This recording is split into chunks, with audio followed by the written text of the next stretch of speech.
तो नई सरकार में मंत्रिमंडल के बारे में जानकारियां तो हमने पिछले सेगमेंट में दे दी। अब आपको बताते हैं कि शपथ ग्रहण समारोह में कितने लोग शामिल होंगे, उनके लिए राष्ट्रपति भवन में क्या व्यवस्था होगी और वहां पर खाने का मेन्यू क्या होगा, ये भी जान लेते हैं। देश के नए प्रधानमंत्री नरेंद्र मोदी का शपथ ग्रहण भव्य और विशाल होने जा रहा है। राष्ट्रपति भवन के प्रांगण में करीब 4000 मेहमानों के लिए तैयारियां पूरी हो चुकी हैं। सोमवार को दिल्ली में बादल छाए रहने की संभावना है। अगर बूंदाबांदी के आसार हुए तो राष्ट्रपति भवन का दरबार हॉल भी समारोह के लिए तैयार रहेगा। हालांकि अंदर सिर्फ 500 लोगों के बैठने और 350 लोगों के खड़े होने की ही जगह है।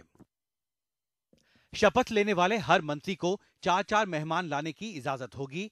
777 सांसदों को शपथ ग्रहण के लिए न्योता भेजा गया है। मनमोहन सरकार में रहे सभी पूर्व मंत्रियों को भी न्योता भेजा गया है। सभी देशों के राजदूतों और हाई कमिश्नर भी समारोह में मौजूद रहेंगे। मेहमानों को लाने के लिए 12 बग्घियों का इस्तेमाल किया जाएगा। समारोह के दौरान सेना के बैंड देशभक्ति की धुन बजाएंगे। इस दौरान वीवीआईपी मेहमानों के आने की सूचना देने के लिए कमेंटेटर रहेंगे। समारोह को कवर करने के लिए 350 पत्रकारों को न्योता भेजा गया है। कार्यक्रम के बाद राष्ट्रपति प्रणब मुखर्जी पाकिस्तान के प्रधानमंत्री नवाज शरीफ समेत सार्क देशों के 25 से 30 गणमान्य मेहमानों को प्राइवेट डिनर देंगे। इस दौरान प्रधानमंत्री नरेंद्र मोदी और उनकी सरकार के अहम मंत्री भी शामिल रहेंगे। इन विशेष मेहमानों के लिए खास दस्तरख्वान सजाया जाएगा, जिसमें गुजरात समेत देश के तमाम इलाकों के खास व्यंजन शामिल होंगे, जैसे चिल्ड मेलन सूप, तंदूरी आलू, 8 व्यंजन थाली, prawns tube, chicken Chettinad, बीरबली kofta करी, जयपुरी भिंडी, केला मेथी नुशाक, दाल मखनी, आम श्रीखंड, पाइनएप्पल हलवा और संदेश शामिल हैं। आजादी के बाद किसी भी प्रधानमंत्री का यह सबसे बड़ा शपथ ग्रहण समारोह होगा। इससे पहले अटल बिहारी वाजपेयी और चंद्रशेखर के शपथ ग्रहण समारोह में 1200 से 1300 अतिथियों को न्योता दिया गया था, लेकिन नरेंद्र मोदी के शपथ ग्रहण समारोह के लिए 4000 अतिथियों को विशेष तौर पर आमंत्रित किया गया है। और इस पूरे इलाके को इस भव्य आयोजन के दौरान सुरक्षित बनाने के लिए बहुत सख्त सुरक्षा के इंतजाम किए गए हैं। और ये कार्यक्रम शुरू होने से 1 घंटे पहले नॉर्थ ब्लॉक और साउथ ब्लॉक के साथ साथ राष्ट्रपति भवन और संसद भवन के चारों ओर के इलाके को पूरी तरीके से सील कर दिया जाएगा। दिल्ली से शालिग्राम के साथ हिमांशु शेखर, एनडीटीवी इंडिया।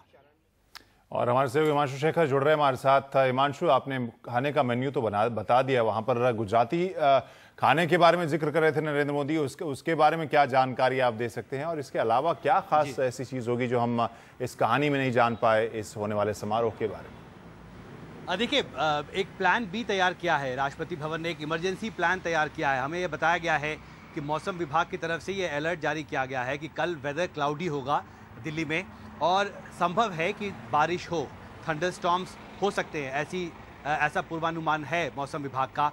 और राष्ट्रपति भवन ने मौसम विभाग के इस चेतावनी को, इस अलर्ट के बाद एक इमरजेंसी प्लान तैयार किया है। उसके मुताबिक अगर मान लीजिए राष्ट्रपति के भवन के फोरकोर्ट में जहां ये पूरा कार्यक्रम होना है, वहां पर अगर अचानक से तेज़ बारिश होती है शपथ ग्रहण के दौरान या उससे पहले, तो जो चुने हुए लोग हैं उनको राष्ट्रपति भवन के अंदर दरबार हॉल में शिफ्ट किया जाएगा। हमें यह बताया गया है कि दरबार हॉल की जो टोटल कैपेसिटी है, करीब 500 लोग उसमें बैठ सकते हैं, 350 लोग कार्यक्रम को खड़ा होकर देख सकते हैं।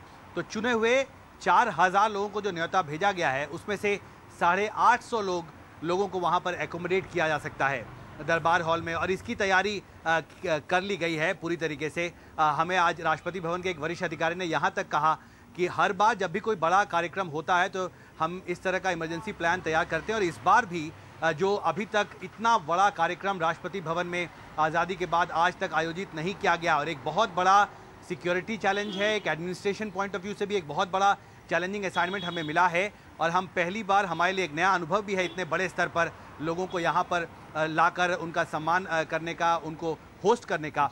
और इसकी पूरी तैयारी बहुत बड़े स्तर पर हमने यहाँ पर की है। और अगर तेज़ बारिश होती है तो जो चुने हुए 850 लोग हैं उनको दरबार हॉल में शिफ्ट किया जाएगा।